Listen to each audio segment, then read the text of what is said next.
So I read a lot of literary fiction. I would say that it takes up probably about 60 to 70% of what I read, and considering I read multiple other genres as well, that is a large chunk. But I haven't always been this way.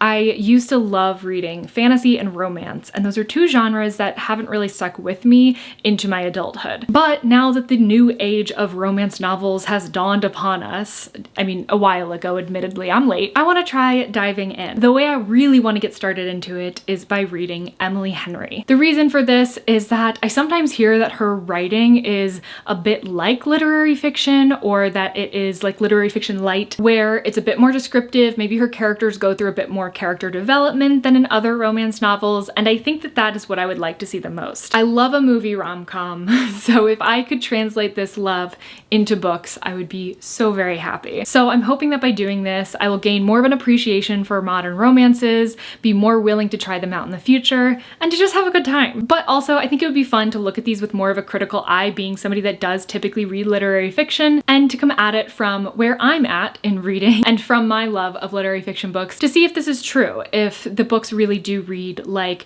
closer to literary fiction than I guess other romance books do. So please join me as I go through the most recent 5 books that Emily Henry has published, what I'm kind of calling her 5 viral books. So I have just read a book that has like wrecked me emotionally, because that's what literary fiction does for you. It was Brotherless Night. It's a part of this video if you want to see my like full thoughts on it, but I am feeling a lot of things. I'm feeling a lot of emotions, but most of them are like depressed and sad and overwhelmed and I don't know, so many things. And I've also just been reading a lot about the civil war in Sri Lanka, and at this point I am ready to start something new and entirely go on a different pace. And so I'm gonna be reading Emily Henry's books in this video. It seems crazy that I haven't yet. I've heard so much about them, and I've been trying to get into contemporary romance again because that was something that I used to really enjoy. And I feel like I hear all the time that Emily Henry, it can like kind of walk that line, not necessarily being like contemporary romance and literary fiction, I don't mean that, but of her writing being so good that like it almost transcends the like contemporary romance genre, which sounds bad because that makes it sound like contemporary romance can't have good writing, and it definitely can, but I think that it's been in this like space, or it was for a long time, where it just like wasn't getting a lot of good writing. I think I'm gonna read all of her books in order, so ending with Funny Story, but I'm gonna be reading her 5 most recent releases because those I would consider her like viral books, but I don't remember which order they were published in. Oh, and I will say I do already own 2 Emily Henry books, and I'm pretty sure one of them is the first of like the most recent 5 that she published, the first of the viral books, I'm gonna call them. Okay, yeah, they're the first 2 actually. So Beach Read is the first one, which was published in 2020. Then we have People We Meet on Vacation in 2021, Book Lovers in 2022, Happy Place in 2023, and Funny Story in 2024. So I currently have the first 2 that I need, so I should be good for a bit. But at some point I'm gonna go to my local used bookstore and take a look at what they have, because I know for sure, at least in February, they had, I think, Book Lovers, but hopefully they'll have 1 or 2 of the books that I don't have yet. And then I'm sure I'll have to get Funny Story new, obviously. But for now, I'm gonna start with Beach Read, which I think is good because 1, this is the only book that I actually know anything about, like synopsis wise, except for Funny Story, just because it's been in so many videos recently. But I also feel like this kind of fits the vibe of this video the most, because it's about a literary fiction author and a contemporary romance author going on a vacation or something. I mean, not together. They like meet each other on vacation, I think. And then they decide to like swap genres. That's my vague recollection of what this book was about. I'm a little bit worried that he's gonna be written to be like super pretentious or something, but honestly warranted. I think a lot of lit fic authors and readers, they're a little bit pretentious. Let's be real. It sneaks into me sometimes too, and you gotta keep it in check sometimes by reading outside your genre, or by, I guess, writing outside your genre. In the case of this guy, I'm assuming. Anyways, I'm actually really excited to start this, so I'm gonna get to it right now.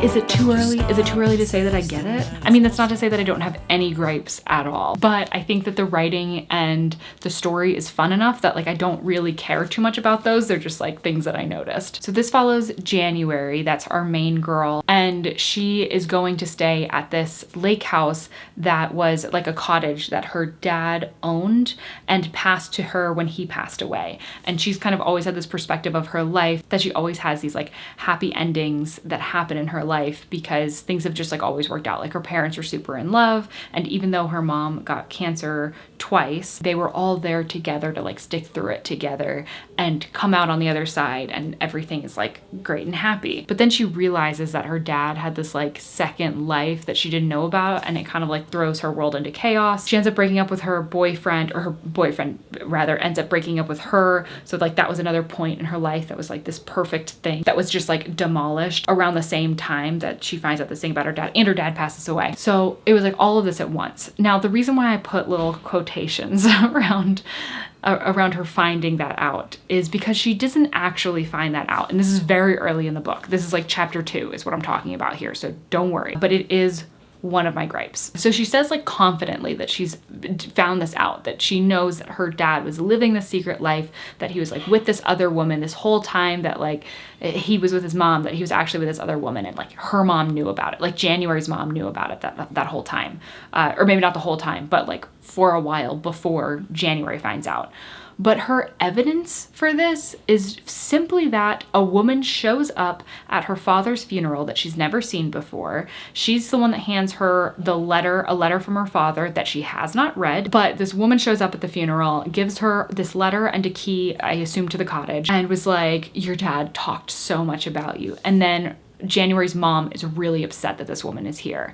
And like, that's the whole story. That's everything January knows, I think. I mean, I don't know, technically. And she's jumped to this conclusion, and I'm like, sorry, where's that denial phase? If you were at a funeral for your father, and he was like this loving father your whole life, and then this happens to you, isn't your first thing being like, no, I don't believe whatever's going on here. Like, I would think so many things before I would think that of my dad. You know what I mean? Like there's so many other thoughts that would go through my brain first. And like she hasn't talked to her mom about it. Her mom just like doesn't want to talk about it. So like how can you possibly just assume this without any real reasoning like behind it? Like for somebody that's like, oh, I've just so staunchly believed my entire life that like things are gonna work out and things are gonna be fine, to then get like a little spanner thrown in the works and be like, I guess nothing has ever been fine, actually. So yeah, that thing, that annoys me a little bit because it just seems so out of character. But yeah, that was something that annoyed me. There was this conversation brought up about the genre of women's fiction, because that's oftentimes considered its own genre outside of fiction. I think that that's happening less and less. That it's now becoming more like this is fiction, but then also we have like maybe a spotlighted area for women authors, which I think makes sense. Both Gus and January kind of like talk about it and agree that they don't think that there should be like its own genre of women's fiction. It should just be grouped into fiction so that, you know, you're not missing out on those authors. But I do think that it is kind of nice to have this like specialized area or awards or things like that, like the Women's Prize or the Carol Shields Prize, or just like a table in a bookstore that's like, hey, these are like some great recently published books written by women. You know what I mean? But I thought that that was a good discussion, just like have, you know, randomly in this romance book. I think that there's going to be a lot of good discussions like that just because of the nature of the plot for this one. I love the conversations between January and Gus. I think that they're a lot of fun. I find myself like laughing through them, giggling, but it's always good when a book can that early on get you to have those like feelings. You take this for granted, now that's what you say. Confronted with the truth and all you do is turn away.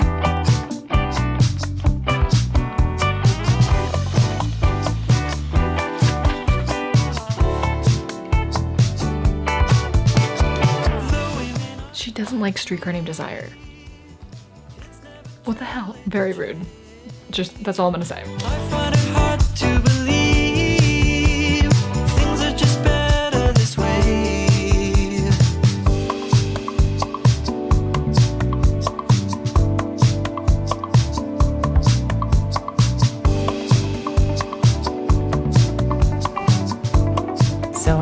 just under 80 pages left in Beach Read. I had a few more thoughts about this in general. One is that I really wish that I could read Gus's book. Like, I really like the book that he kind of lays out that he was going to be writing had they not struck up this like deal where they try to write each other's genres. And then lastly, there was this thing that Emily Henry was doing with January at the beginning, and I totally forgot about it until just recently. But at the beginning, she, like, January would have these moments where she would like think about her current situation, but almost in the narration style of a rom-com. And it would be written in italics, and it was cute. Like, it was a cute device to use with January since she is a writer of like romance books. But it like completely fell off after, I want to say, the first like 100 pages, and then it just came back like this close to the end. She did it again and I was like, oh yeah, that was something she was doing. So I do kind of wish that that was either throughout the entire book or just like not there at all, because I think that it is a cute thing that it could have been like fun to have throughout.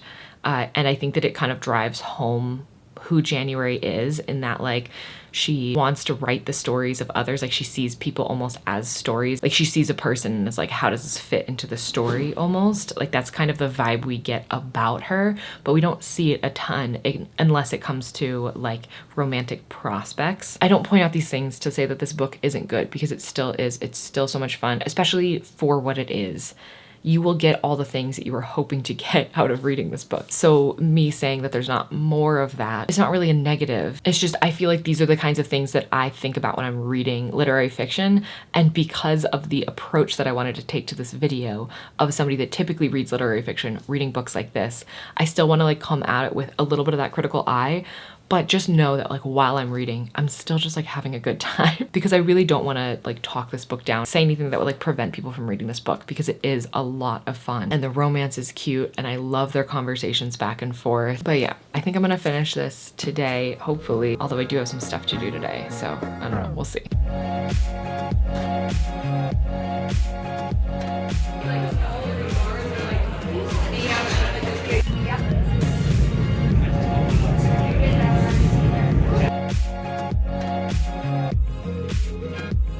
It has been a great day, but I did finish Beach Read.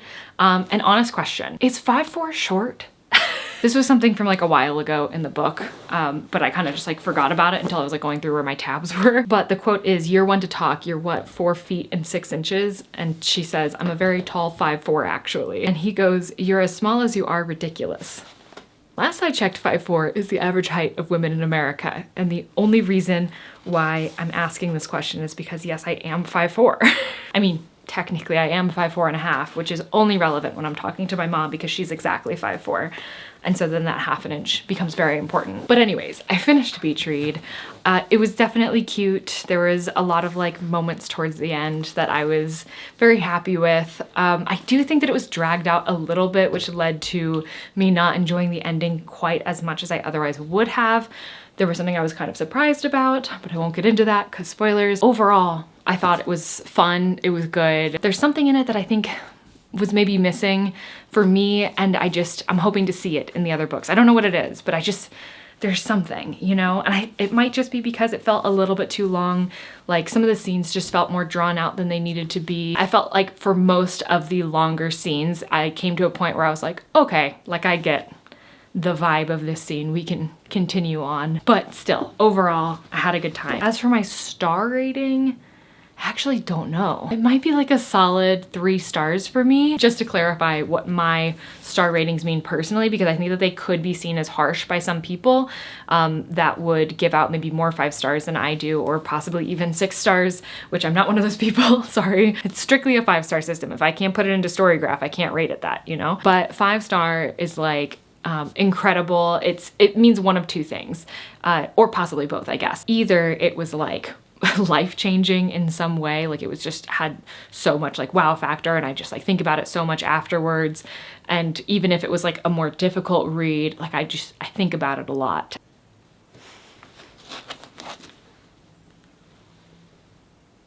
Sorry, I had to take a picture of my cat. And then the other type of 5-star, which definitely it can meet both of those criteria at the same time, but it would just be something that is like so readable and that I was like so engrossed in. I just wanted to like read through the whole thing, which I like including because I feel like it leaves room for books that maybe don't like change my life, but I just had the best time reading it. 4 stars is like a great rating still. So it's kind of just like the 5 stars to a lesser extent. I either had a really good time reading it. There was maybe like a couple of things that I would have changed. I would recommend it to probably most people that I came across. 5 stars I'd probably recommend to like everybody. 3 stars is still I had a good time. Definitely glad that I read it. I would probably only recommend it to certain people based off of their reading interests. And then 2 stars range would be like, I probably didn't have to read it, but I generally still had a good time. Like there were parts of it that were like really moving for me, but other parts that were really dragging. I might still be glad in the end that I read it, but probably not for many of them. For many of them, I might be thinking like, I didn't really need to pick this book up, but it's not so bad that I did. The 1 stars being, I wish I hadn't done that. Like I wish I had DNF'd this while I was reading it. I should have DNF'd.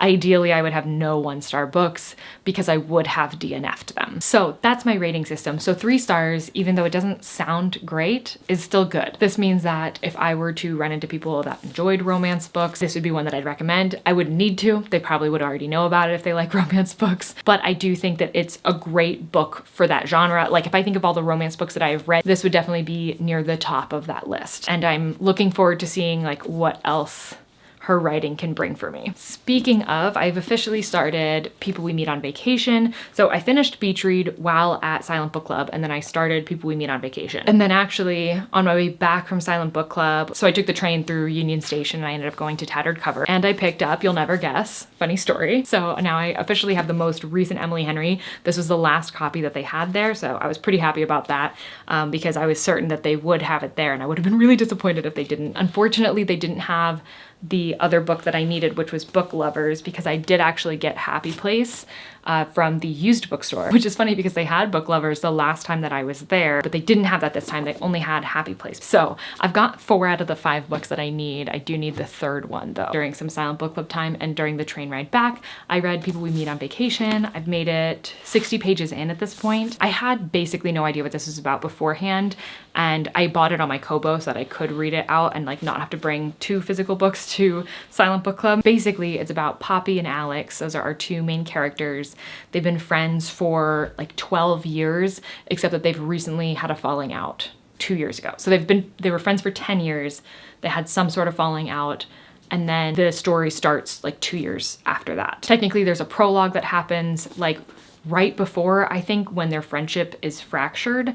And then we get into the current timeline, which is considered like this summer. And each chapter begins with like what summer it is. So it's either this summer or it's like 12 summers ago, 11 summers ago. But they used to go on vacations together. That's where the prologue starts, is on a vacation that they were taking together because of what Poppy wanted to do for her career. So then a point happens where Poppy's friend asks her like when's the last time she was fully like happy, and she realizes that the last time that happened was when she was on a vacation with Alex, which prompts her to kind of try to get back together for another vacation with him. But also it's kind of tied in with something that Alex is going on in his life. His brother's getting married, so there'll be a wedding too, which will be fun. I think it did take me a little bit longer to be like grabbed by the story, but I also think that when I started Beach Read, because I had just read such like a dark literary fiction book, you wanna go out there, bud? I was kind of like primed and ready for a lighter book, you know?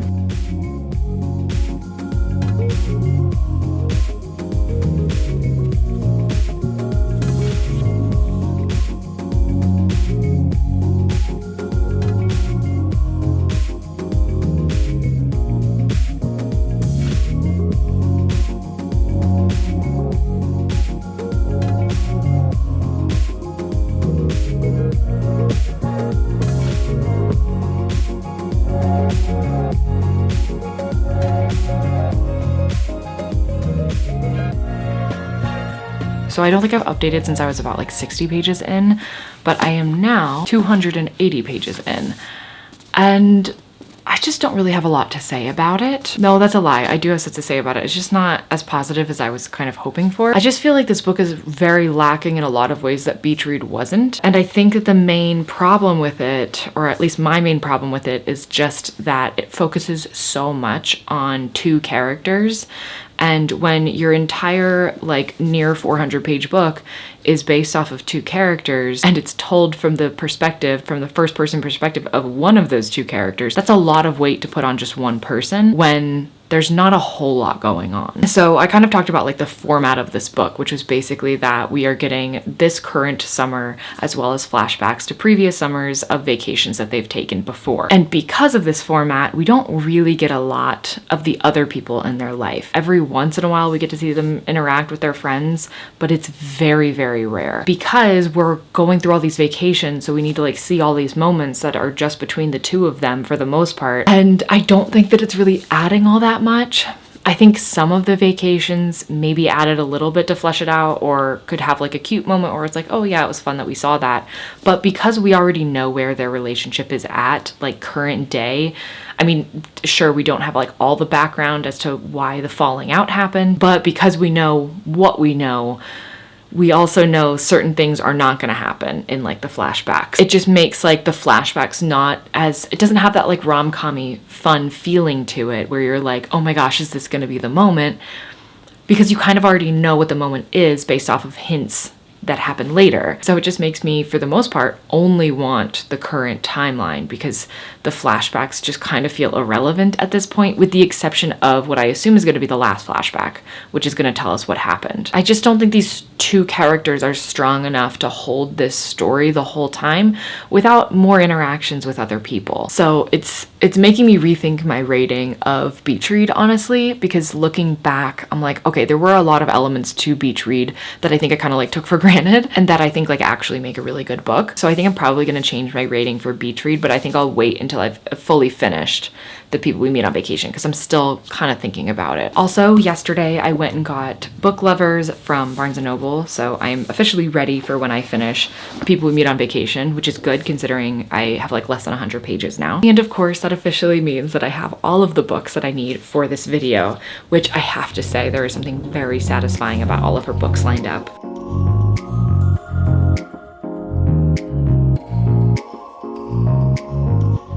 Well, bad news.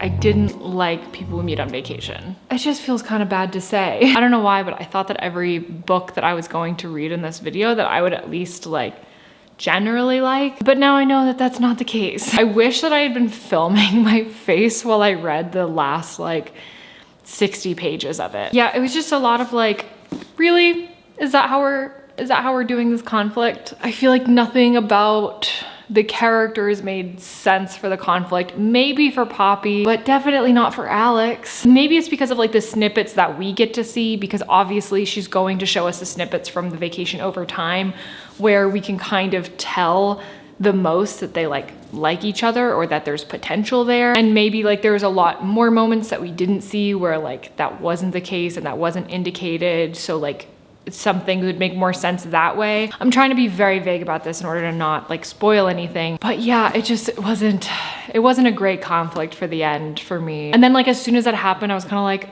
I don't even really care if they end up together.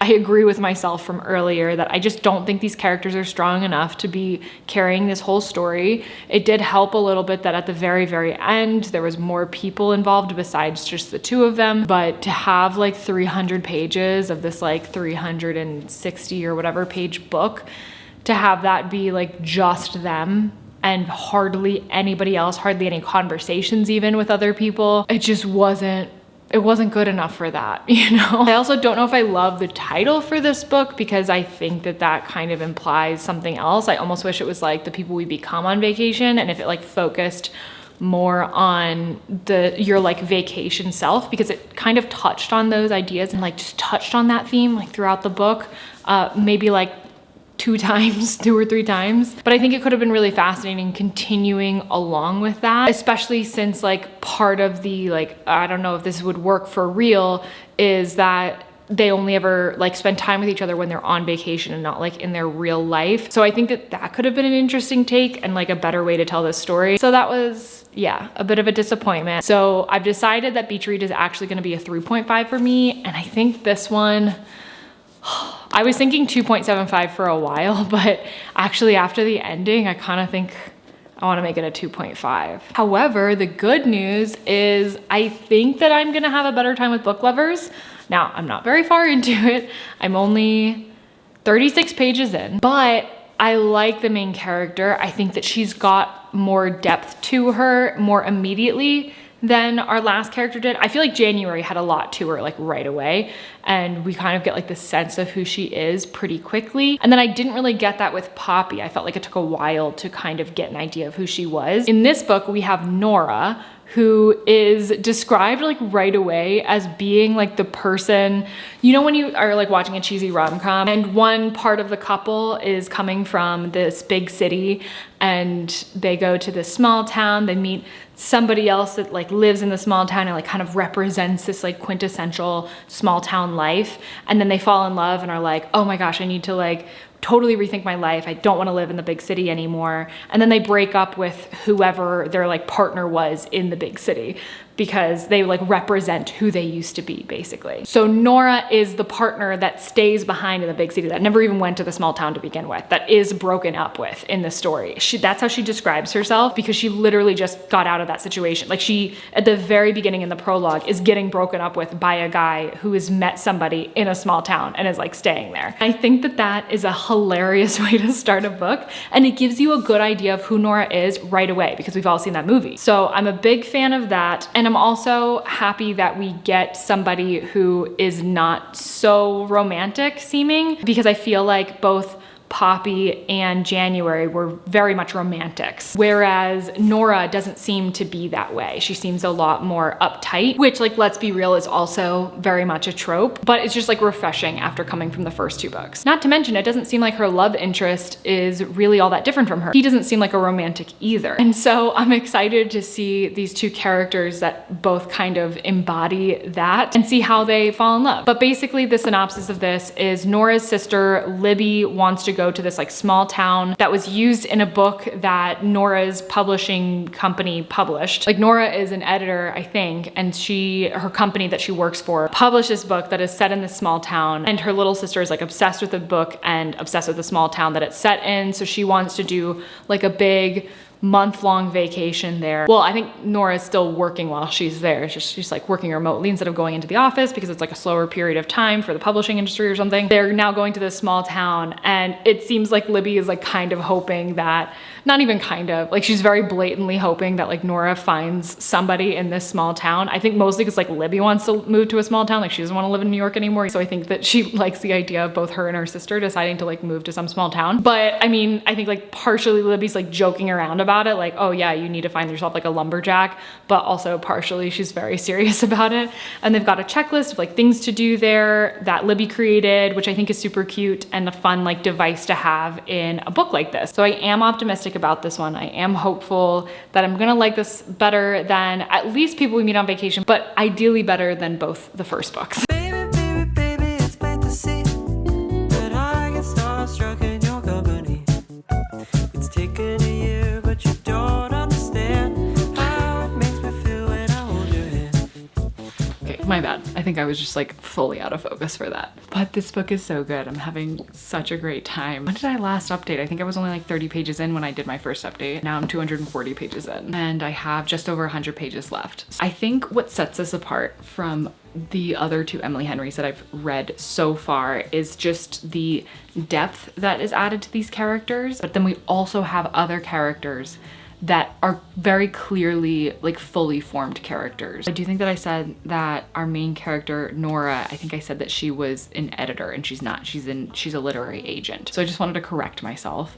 But also like the banter between her and Charlie is just like so cute. I think Charlie's my favorite out of all of the male main characters we've seen so far. And I think Nora might be my favorite of the like female main characters that we've seen. I love that she's there with her sister. I love the development that we get about their relationship, the little bits of information we get about their past that kind of more fully form their characters. Nora already seems like she has this depth to her at the beginning, just because we know like kind of the caricature that other people often see in her, but also how she feels about that. Like we get that kind of idea. Like I felt happy with the amount of depth that we got at that point, but then we even get more information about little things that like the way even her sister sees her and like why she sees her in that way. And I think that's really cool. There's a scene where we get to see her sister talking to like another person about their mom, and we get to see like how her sister thinks about and like remembers that time versus how Nora thinks about and remembers that time. And we've already gotten so many stories about their mother and about the time after their mother passed away, like between Nora and Libby. Like we've already gotten so much of that from Nora's perspective that we've kind of see it in like one way. And then we hear Libby's perspective, and it's kind of like looking at it all again from like a fresh perspective. And that is one of my favorite things for books to do, is to give you kind of this like one way of seeing things just because you're like from a certain perspective, and then getting it again from another perspective. But I think that that's like one of the most beautiful things about a book that you can have, is just like getting these different perspectives on the same thing and empathizing with multiple people even at the same time, even if they're seeing things differently. So yeah, much happier with how this book is going. I'll probably end up finishing it today if I had to guess, just because I've been having such a great time with it. But yeah, this book has me like laughing out loud, giggling, all the things. It's great. See you in Paris, New York, or the Bay. But getting your hopes up's a dangerous game.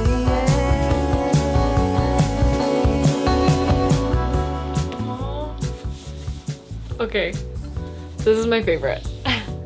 I have more to say, but it's pretty late, so I'm gonna go to bed. But this is my favorite.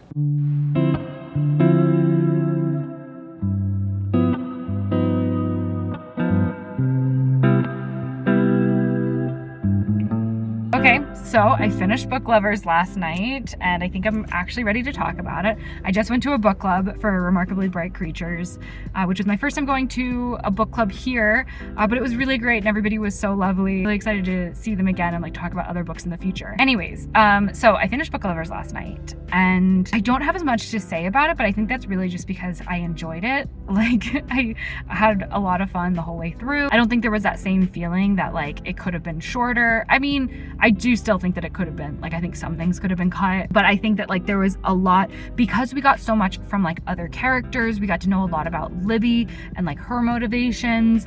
I think that sometimes Nora, the main character, could be a little bit frustrating, but I think that everything made sense for her character, so it was easier to forgive those things because it was just like, well, you know her background. Also really liked Charlie. I thought he was a great character. My favorite of the male leads so far. I liked that he like respected and understood how much she loves New York and just like wants to be in New York, and he was like unwilling to let her like sacrifice that. There was, I think, one decision that they made that I kind of disagreed with, but overall very happy with it. I think overall this book is a 4-star for me, which is I think the highest rating I've ever given a romance novel. Oh, and I've started Happy Place. I think I'm like maybe 40-50 pages in. So I know the main characters now are Wynne and Harriet. Harriet is a surgeon, I think. But basically the premise of this is that Harriet and Wynne have been dating for like ever, and they had gotten engaged, but then they broke up I think a few months before like the start of our current timeline in the story. But they always have this like group vacation that they do with their friends every year. This year is like the last year that they can do it. So Harriet and Wynne already, like they've been broken up for a couple months, but they haven't told their friends yet because they wanted to tell them in person during this vacation that only Harriet was going to go on because they were going to kind of like alternate. But then Wynne shows up there too because his friends were like, no, you have to come because this is our last year that we can do it. And so I think I haven't gotten to this point of like Harriet and Wynne talking about it, but in the synopsis it says that they decide to like continue the ruse of them being together just to have like one last summer with it feeling like how it always feels for them, like where the friendship group just like has that same dynamic, even though Harriet and Wynne are broken up. So everybody just like believes them to still be together and then they have to, so it's like fake dating but also second chance. I'm hopeful because so far it's kind of giving me the same like feelings that starting book lovers did. Anyways, that's the update. I need to get home to do some editing before we're going to Jazz in City Park today. I will update you again when I have more to say on Happy Place.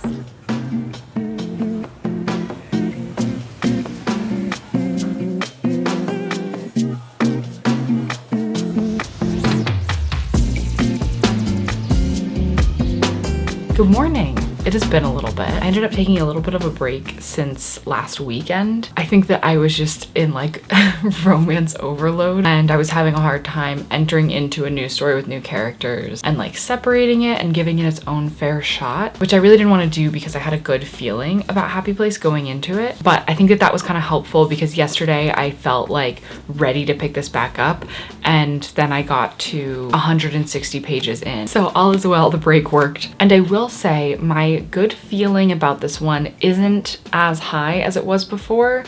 I think for as far as like the couples scenes go, like the relationship scenes, I think that those generally work pretty well, but there are a couple of things in this book that I just don't think work very well. Really, it's just mainly one. So with the whole like fake dating trope, I think it can be kind of tough to like keep up for long periods of time for longer books. And I don't know if they're going to be like fake dating throughout this entire book. But the bad thing about it in this one, because they're doing this specifically for their group of friends that are supposedly like the closest people to them, and they're doing it just like to get through this trip and to make sure they can remember this the way that all of their other trips were and everything. So they're faking it for them, even though they're several months out of a relationship. And so what it ends up doing instead is kind of putting this like big space between our main characters and their friends, and more specifically Harriet and her friends. I only say more specifically just because we're in her perspective, so we get to see that more. We can only assume that Wynne is going through the same thing. So I think because of that, it's hard for you as a reader to really see this friendship when there's such a huge part that Harriet's just not talking about. And maybe in a book that's not a romance book, that piece wouldn't seem as big, but because it is a romance book, that relationship is so much at the forefront of what Harriet's thinking about all the time, which I think is totally valid. This is a crazy situation to be in, but she's thinking about it so constantly and unable to share this with the people that are closest to her. And so it's just kind of like sad that we don't really get to see their relationships between their friends. What are you doing? Oh, you're looking at the light. You're looking at the shadows, huh, bud? This cat goes crazy for like any light shining in from anything. But yeah, so we don't really get to see their friendship, and we're getting flashbacks as well. So you would think that we would be able to see like their friendship, how it normally is, but Harriet and Wynne, when they started dating initially, ended up like hooking up basically for a year before telling any of their friends the first time. So even in our flashbacks, it's hard to feel like we're really getting a glimpse at their friendship when once again, Harriet can't share a major part of her life. So I think that that really dampens the friendships and the other like people, the other characters that exist in this book, which is disappointing because that's obviously what I really liked about Book Lovers. I think having a good cast that's around the main couple just makes a book so much better and elevates it to feel more than just a romance, which I think then goes to justify the page count. And this book has just glimpses of that, but I can't help but feeling like I can't really know these other characters without giving them an opportunity to really know Harriet. You get to see every little lie that they have to make, and like it's constant. And then not only that, not only are you getting that for this book, but you know that for an entire year they did this at the beginning of their relationship, which might not seem so bad, but then when you think about like every time one of their friends suggested that they go out with somebody, or they were out and were thinking like, oh, like that person's cute, like you should talk to them, and Harriet or Wynne would probably be like, I'm not really like looking for anything right now, and maybe the excuse is like school or whatever, knowing full well that they are with somebody that it kind of had the feeling that they wouldn't see other people during this. If you really think about it, it's so many little lies to the people that are supposedly closest to them. So that whole thing is just, I don't know, kind of frustrating, and it just makes me not like our main characters as much, which is disappointing because at the beginning of this, because of like their banter and because of how things started off, and watching them like meet each other for the first time, it actually kind of felt like I was rooting for them more than any other couple in one of these books. But now that I've like been dealing with them for 160 pages, I'm like, I don't know, guys. I think you guys are just the problem, you know, like just be honest. It just feels like an entire book of miscommunication. And then there's also just one scene that really, there's a scene when Win and Harriet are like in the early stages of their relationship. I think it might be their first summer together, like their first summer that like the friendship group is together, and Win and Harriet are meeting, and Harriet shows Win a picture on her phone, and this is obviously not spoilers, and Win looks at the picture and then like forcibly takes her phone from her. Like he's like laying down and they're like looking at it together, and then he like rolls his entire body between the two of them so that he can continue to look through her phone even though she says like, hey, don't do that. I mean, she doesn't say it like that, or like, hey, like don't do that, you know, like more jokingly. But also I think women tend to do that because they don't want to be seen as like uptight, or like you don't want to be seen as like hiding something, but also it's uncomfortable for somebody to just like free scroll on your camera roll, especially somebody that I like met 2 days ago was just like randomly scrolling through my camera roll. I would not like that. And like he just does this until he gets to like a picture of her in a library and just starts talking about like how cute she is, and it's like played off as this like cute moment, and I was just like, no, this is not cute. Invasion of privacy is not cute. I'm sorry. Like if somebody says don't do that, don't do it. As far as the writing's good. Like it's still really gripping. It still makes me want to read, and I really want to read fast, especially through their current day scenes. Whenever they start arguing, I'm like, all right, let's go. Like let's get through this quick because I can't handle them like right now. I just want to be like, okay, could you just say something honest, please?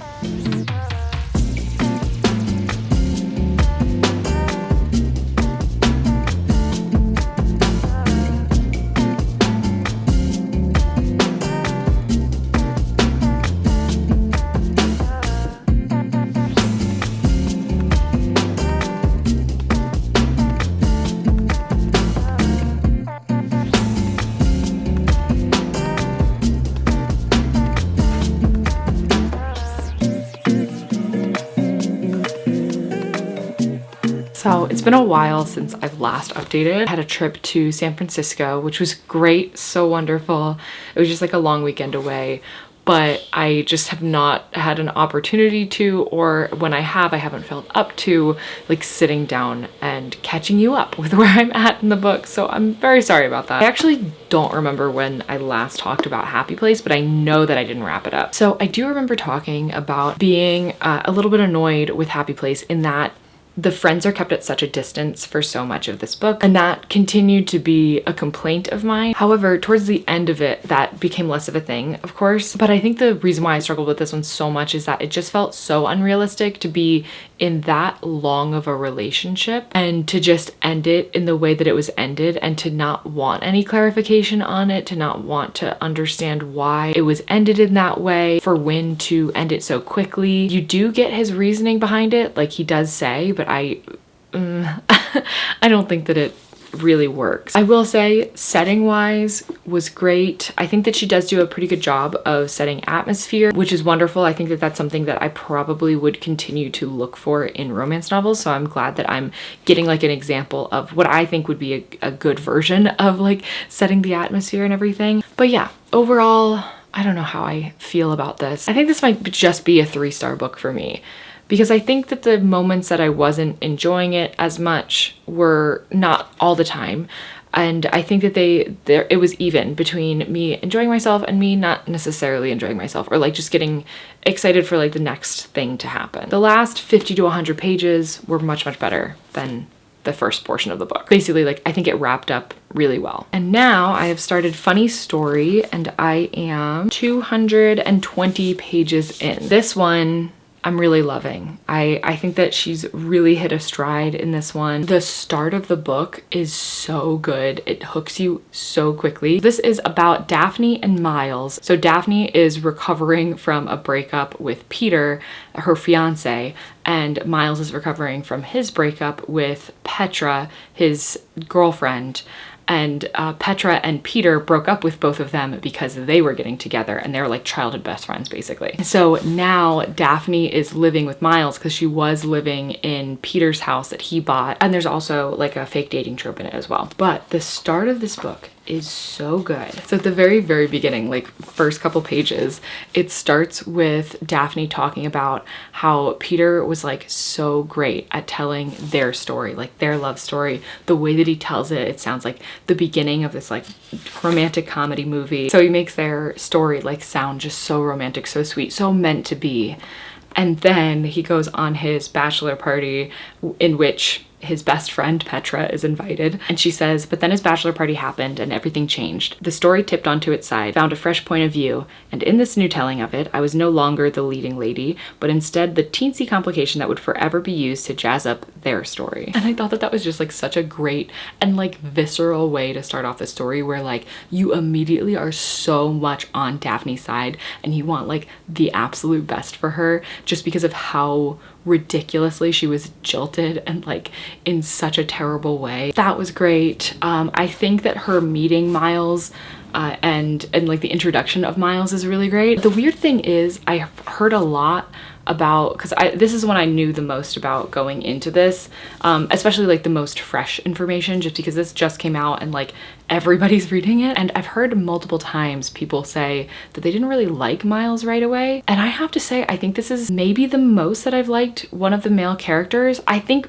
maybe it's because he doesn't come off as like an immediate like, oh, he is the male lead. I mean, he's also going through a breakup, but I think his character is more interesting immediately than basically any of the other characters were on like an immediate take for the other books, except for maybe Augustus from Beach Read. But I think it just like shows more depth to their character and doesn't make them feel like they're just like so willing to like be with somebody in that moment, which is good because it makes it feel okay that the book is longer. For like the characters where like they meet and you feel like, oh, they are ready for something, and like you can just see it and like they start like flirting right away and stuff, I'm like, okay, this book can't last that long.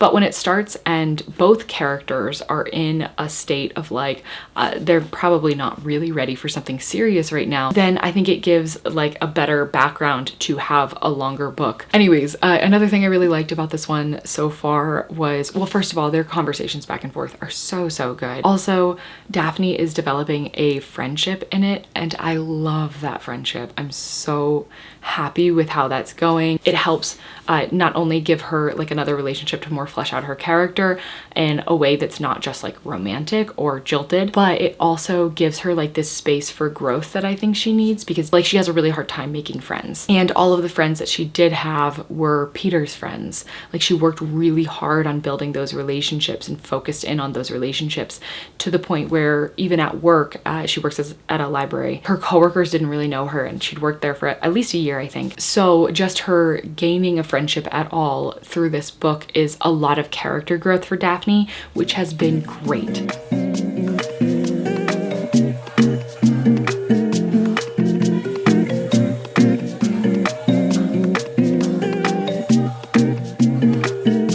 I finished Funny Story, and it's the best one by far. This was so good. This was so good.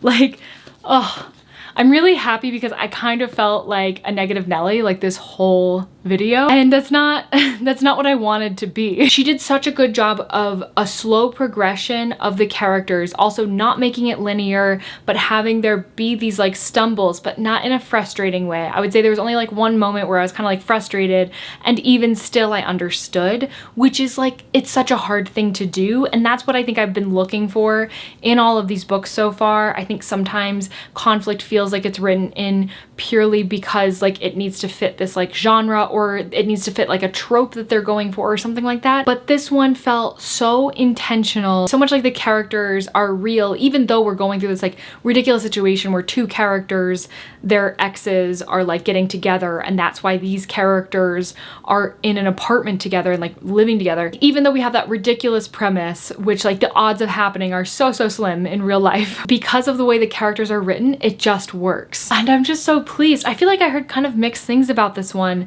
so I was a little bit worried, but I feel like this is so different. Not so different. I feel like it's very similar to the other stuff she wrote or has written, but it just did it the best. I feel like in her other books, it kind of feels like the male character really cares for the female character, and the female character really lusts after the male character. And I think maybe it feels that way because we don't get the inner perspective of the male character. Like, I'm sure we're supposed to assume they also have those moments of like lust, and sometimes you can tell just based off like the way that a look is described that they give or something like that. But really most of what we see are these like acts of service that I think a lot of the male characters do, but the female characters don't really do that as much. And so the only hints that we get as an audience that they like the other person is that they tell us in their internal monologue, and that they're like lusting after this person.